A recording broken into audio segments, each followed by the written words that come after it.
One, two, three, four.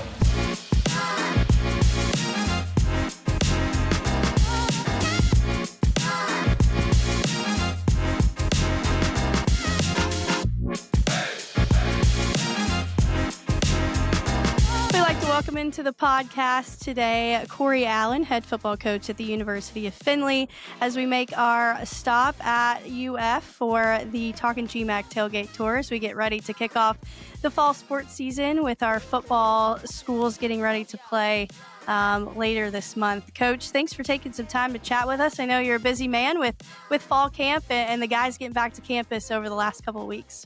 No, it's my pleasure. Good to be here with you, Katie. Well, let's get started. Got to be the best feeling in the world to have everybody back on campus and on the gridiron and working and getting back to the nitty gritty after a little bit of a summer break. What's it been like having everybody back on campus as you prepare for that week one matchup? I think it's been outstanding. I mean, every coach out there says, don't skip the process, don't skip the process. But I think they're trying to convince themselves of that. They would like to skip the process and get right to fall.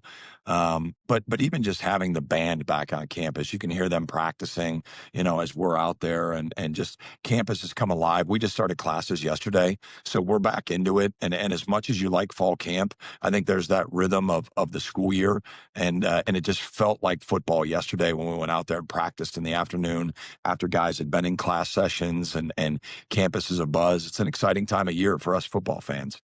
Getting back to the normalcy of being in class and all the things that come with that and getting into a little bit of a routine, I'm sure. But you mentioned practice, and before we start talking X's and O's, over the last couple of years, you guys have had a new home maybe to do some of that practicing at Champions Field. Can you talk to us a little bit about that project and what that's meant to the football program at Findlay?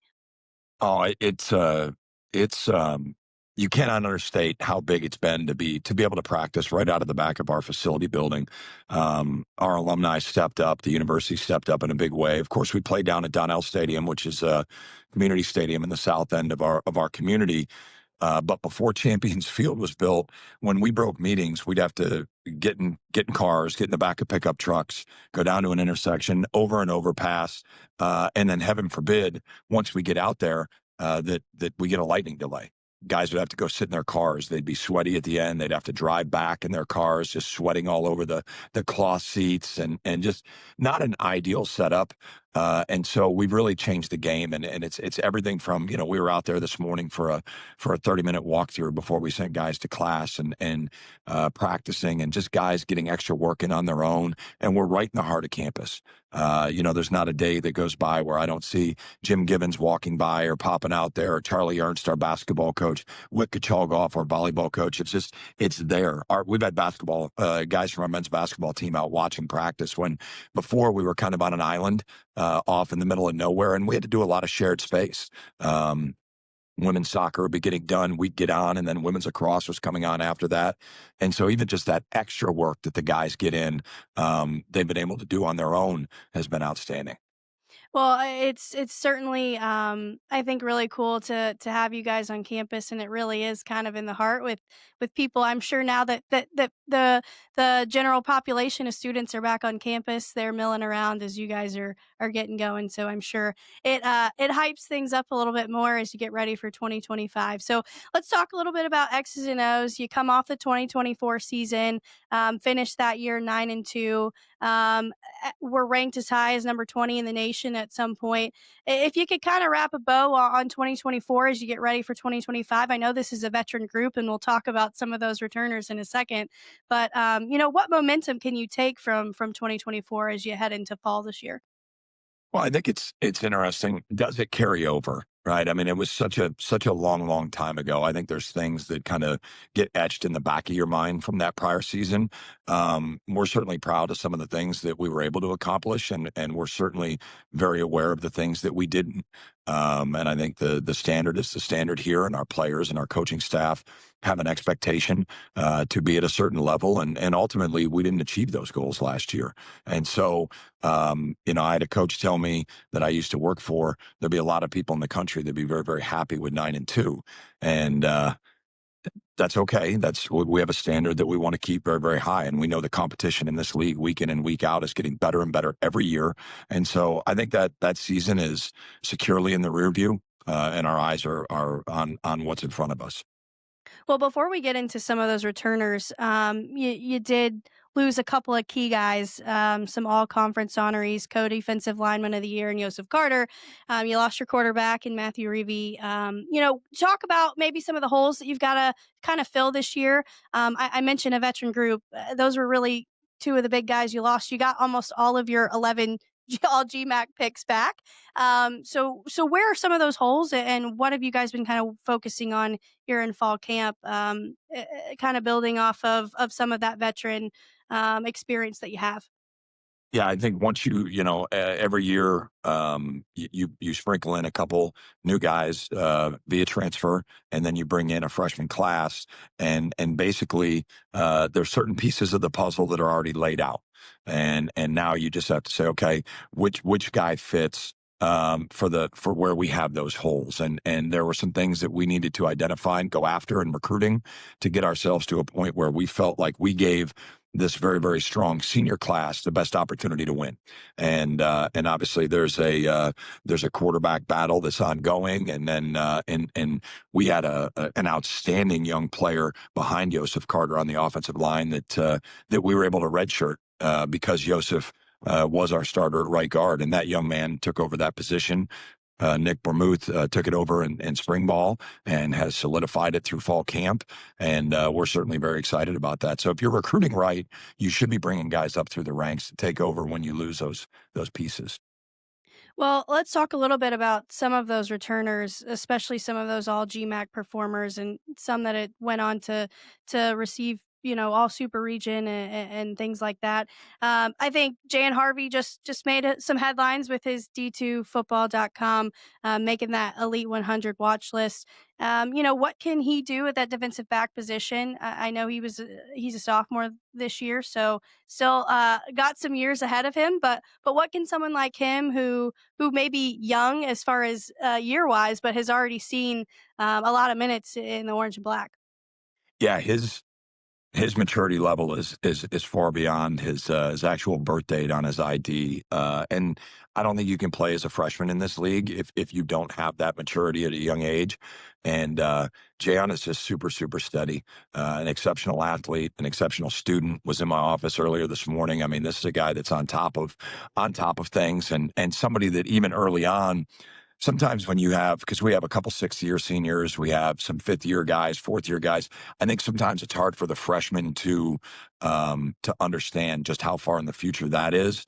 But to tell a freshman, do it like this sophomore, who he's only entering his 3rd semester of college, and look what he did at such a young age. And it wasn't just about his physical ability; it's about who he was mentally as well. He's at an outstanding camp, pairing up very well with the rest of the guys in the secondary, and he's a heck of a player, and glad he's on our side. Well, and you mentioned, I keep saying veteran, and I really, you just have so many guys on your squad and on your roster for 2025 that have experience from 2024 and beyond. They that may not mean they're a junior or senior. What does that do when it comes time for spring ball and fall camp and that transition from the spring to the fall when you've got maybe some transfers coming in that freshman class, to have guys that know the Corey Allen process, that know the Findlay Oiler way. How, I guess, beneficial is that when the guys get back on campus, and you kind of start getting back into that routine? Sure. We use the first practice of camp because it's helmets only. We use the first practice of camp to essentially teach how we practice. And these are the way we do the drills when we're calling for this, when we transition, when we do all these things. And so as we met with the returners the night before the freshmen arrived for camp, we just said, "Hey, listen, here's the deal for practice one. Show them how we practice. It's easier to watch than to listen at times, and if you have the right group, if your culture's where it needs to be, then those freshmen should just be able to look at the upperclassmen and go, I need to carry myself like that. We're certainly not perfect, but I'm proud of the way that the seniors and the upperclassmen have led this group of freshmen and the new transfers that have been here. Well, I want to transition a little bit. We talked about Jayon and in that defensive back position. I think when people, as of late, potentially think of the University of Findlay, they might think of your offensive line. I know that's your bread and butter, but you've had some stars, I guess, for the lack of a better term, that have really shined bright from that offensive line, and you've got two all GMAC O linemen that are returning in Gavin Miller and Tajamir Nash, which Tajamir is a friend of the pod. We had him on last year and Yeah. got to learn about him. But when you do have a quarterback battle going on and there may be some newness there, whether it's just somebody who's been with the program but wasn't in that starting position, or potentially someone who's transferred in, or somebody who came in a signing class. How big is it to have an offensive line that is so strong and put together and truly has been able to build off one another over the last 5, 6, 7 seasons?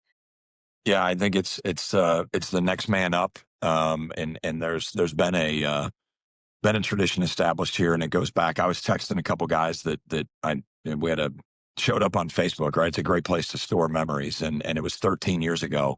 I was taking a picture with Scott Deerwester, our center, and Tyler Johns, who's now the offensive coordinator down at Gardner Webb, and every year when it shows up, I text it to him, and there's been a long tradition here of intelligent physical play on the offensive line, and I'm proud of those guys and the guys I've gotten to coach. We have four starters back on the offensive line from last year, and the only one we lost was Yosef. And I mentioned before that Nick has stepped up in a big way, and so we're excited about that. And I think it's got to be very comforting for those guys that you mentioned. While there's a battle going on back there at the quarterback position, it's very comforting to know, hey, this is what it's going to look like up front. Right. Let's let a quarterback be a quarterback and not out there running around for his life as we're trying to put together an offensive line. We welcome back a very, very talented veteran group on the offensive line, and we're excited about them. Well, I want to deviate from our 2025 preview, and I'd be remiss if we talked about the offensive line and I didn't mention Michael Jarrell and what he was able to accomplish and what he's been able to do last season with the Seahawks in the NFL. Can you just talk about what it means to have somebody that, in this day and age when he probably had opportunities to leave Findlay if he wanted to.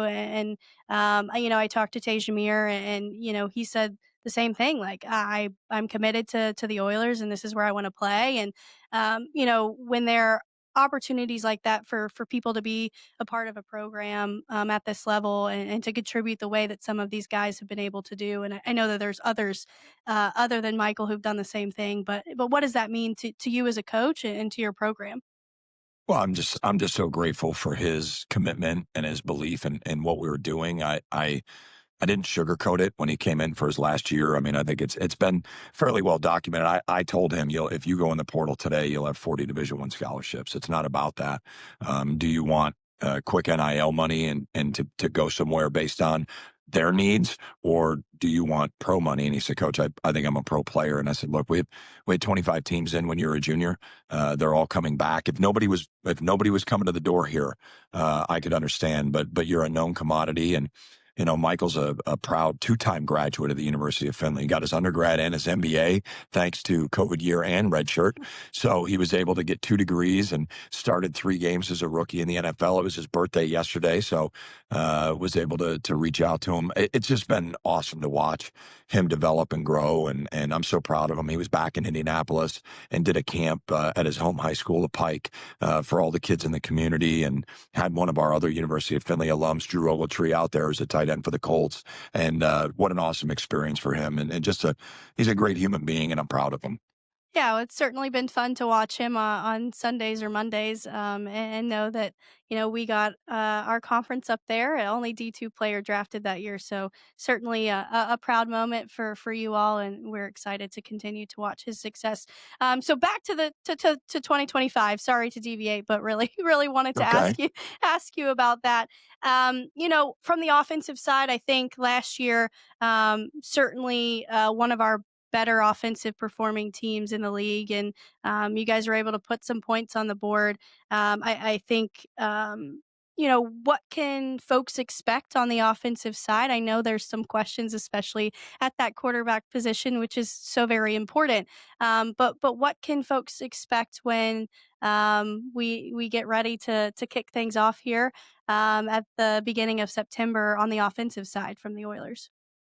Yeah, I think the old adage, well, that's the way we've always done it, is something that can hamstring you a little bit. I think, like all coaching staffs, we went in and with our offensive coordinator, Kyle Zansky, our pass game coordinator, quarterbacks coach, Tom Coughlin, and myself, and we sat down and we evaluated where we were and what we thought was good and obviously where we need to improve. I mean, we welcome back a lot of veterans to that offensive side of the ball. And so the more experienced you are, the more you can do.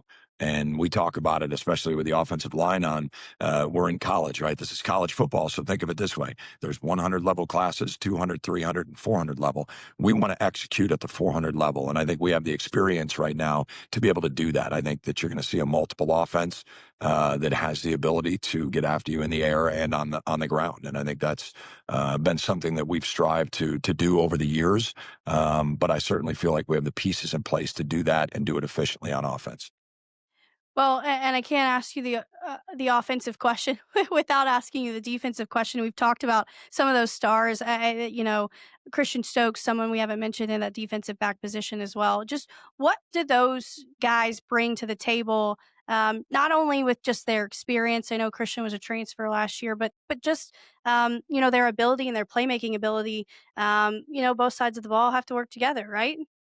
Yeah, I mean, I think that iron sharpens iron. If the toughest battle that you face is on Tuesday, Wednesday, and Thursday, competition on a practice field, then you're going to be in great shape. Certainly, we have some outstanding teams on our schedule this year, but we need to make it hard during practice, and we've been doing that back and forth. Going out there for practice 10 this afternoon. It's been outstanding. I mean, London Claxton and Sam Wyrow and Christian Stokes, and we're able to welcome back Johnny Harris, who was a captain for us last year, and unfortunately had a season-ending injury in the first half of the Truman State game, week 1. And so now here he is back again, and someone who's been a true leader on our defense. And so it's a veteran group there, and it's the same thing on that side of the ball. The more experienced you are, the more that you can do, the more multiple you can be. And this is a group that I think has a high football IQ on defense, led by our defensive coordinator Tom Rebholz and that staff. And I'm excited to see where they end up in just under 3 weeks, as we continue to prep to get ready for the Indianapolis game. Well, I'm glad you mentioned Sam Wyraw. He is, a local guy and somebody that's been able to contribute to your program for some time. He's a returner, an all-conference returner at that linebacker position. Talk to us a little bit about him and just what he's been able to contribute over time, and the fact that he chose to stay in his hometown and play for the University of Findlay, which I think is just something that's. He's not the only one, right? You've got a lot of local guys on your team, but somebody that's able to come in and really contribute early on. And we've talked a little bit about that, but somebody that's maybe on the tail end of being able to contribute for some time like that. Yeah, Sam's a legacy here. His father's in the Hall of Fame here, played safety, has a couple national championship rings from his time here in 95 and 97. And his dad's the AD over at the high school here at Findlay High. And so for him, I'm glad it was a fit for him. I'm glad he was comfortable staying close to home. Some guys just really feel the need to get away. But he's had a great experience here. He's started since he was a freshman. He got thrown in the mix. I do believe his first college start was Ferris State, so that was a heck of a way to get going in your college career. But he's just continued to grow. He's an outstanding football player and a leader. Was a captain for us last year as a junior, and somebody that we're certainly counting on. Being that guy in the middle that makes everything go. Well, you mentioned the University of Indianapolis. You start kick off the season with UIndy on September 6th. I know it's a little we're still a couple weeks out when we're recording this, so it'll be maybe a week or so before folks hear. So I don't know how much game planning you've done for week 1, but what is it like starting that season in the non-conference schedule as you get ready for GMAC play just a couple of weeks in? I think it's an outstanding test right off the bat. University of Indianapolis is a excuse me, is a very, very good program. They've won the GLBC the last 3 years in a row. Coach Chris Keevers and their staff does a great job. We are in a lot of recruiting battles with them. Our roster is littered with kids out of Indianapolis. Michael Terrell was out of Indianapolis. And we have a lot of guys. Jayon Harvey's an Indianapolis kid, among others. So we're going head to head with them down I-75 and over to Indianapolis, and it just makes sense. These are two like institutions, two private schools that I think are about the right things, and so getting them on the schedule made a ton of sense to both sides, and it's going to be a challenge. We're looking forward to welcoming them in at Donnell, and let's see where we're at as a football team. Well, according to my notes, you, for the first time in program history, have 7 home games this year. It's a lot of time at home, a little less travel maybe for the Oilers. What are your thoughts on that and just the opportunity to play in front of the Findlay faithful 7 times this season? Well, yeah, I think it's outstanding. And I think basically we sacrificed the previous couple years and we made those teams travel a lot. Last year we opened up in Kirksville, Missouri against Truman State and then made that short trip up to Wayne State for week 2 as part of our non-conference. The year before we were all the way out at Pace, just north of New York City, which was a heck of a trip. So it's nice to be at home, and the schedule really set up in an advantageous way for us. Certainly it allows us to keep our schedule very rhythmic throughout the week. We're not taking off early to get to the hotel and do those type of things. So we're excited about it. We're looking forward to it. Hopefully we get some great weather down at Donnell and we can pack the stands. Well, when talking about a team and in fall camp and getting ready. We've talked about the guys coming back to campus, and there's probably still maybe a lot left to learn about this team, right? When we get on the field and kind of see what the future is. But I can do as much research as I can from paper, but maybe what is something that you can share about this team that you know already, that maybe someone can't find from doing some research or looking at the X's and O's or the stats, something that maybe you're really proud of. This team really enjoys playing the game together. This is a very, very close knit group, and I think if you have a group that's led by a quality bunch of seniors, I think that's what you're going to find. And I think you see that senior leadership throughout. The competition on the field has been really, really solid. They're starting to get on each other's nerves a little bit because we're hitting each other every day. But this is a group that gets along very, very well on and off the field. They have the ability to squash it when it's done, when practice is over. But they love playing football together, and that I value. Right, we're trying to build a football team here, the 2025 team, and these guys have worked really hard at that. Well, I want to take a moment to step off the field and congratulate you on being nominated for the AFC All State Good Works team as a coach. Something that I think some of our listeners or fans might be familiar with. We've had several student athletes nominated for this, and a couple that made the team over the last couple of years. So we're proud of that. But congratulations for that honor. What was that like? And I'll ask you a little bit about some of the stuff that you do and how important you feel community services for you and your bunch. But what does that honor mean to you as the head coach of the University of Findlay? Um, well, it means it means that we have a lot of kids that are certainly willing to give up their time. We do not make our community service work mandatory. I think from a program perspective and from my chair, if I'm not letting them know how important it is to give back and be active in the community that you currently live in and go to school in, and servant leadership. If I'm not making that important to them, and I'm just saying it's mandatory that we show up, then I think I'm failing them. And our guys do an unbelievable job. And thank you for the compliment. But it's a program thing. To be nominated for that is just to recognize, in my opinion, our program for all their good work in our community. Well, I think one of the big things that you all do and something that you're recognized for is your work with the Miracle League of Findlay. Can you just talk a little bit about what that's like to have your program so involved and invested in something in the Findlay community? Sure. I mean, there was a lot of natural ties that led us to that immediately. I'm going into my 4th year. We're going into our 4th year with our relationship with Miracle League. Some people that are very, very close to this football program have Miracle League athletes. as their daughters that are out there, and it was just something we really really wanted to get involved with. It's unbelievable. They look at our guys when they're on the field as larger than life, but the fact of the matter is we get more out of it every single time we go out there. It's just an unbelievable group of human beings that are out there having a great time and getting to experience that team atmosphere, on a Saturday morning at Miracle League Field. Well, I know they're certainly thankful for you and your student athletes who take the time to give back to the community. And I know that's something to be proud of. I think, based on my research, about 360 community service hours for your guys over the last year, which is not something to shy away from. It's something to be certainly extremely proud of. So, congratulations for that honor, Kory. And we'll certainly be watching to see what happens with the next steps as they get ready to announce those finalists in September. But all right, Kory, best of luck this season, and we'll catch up with you soon. Thank you. Appreciate it. Go Oilers.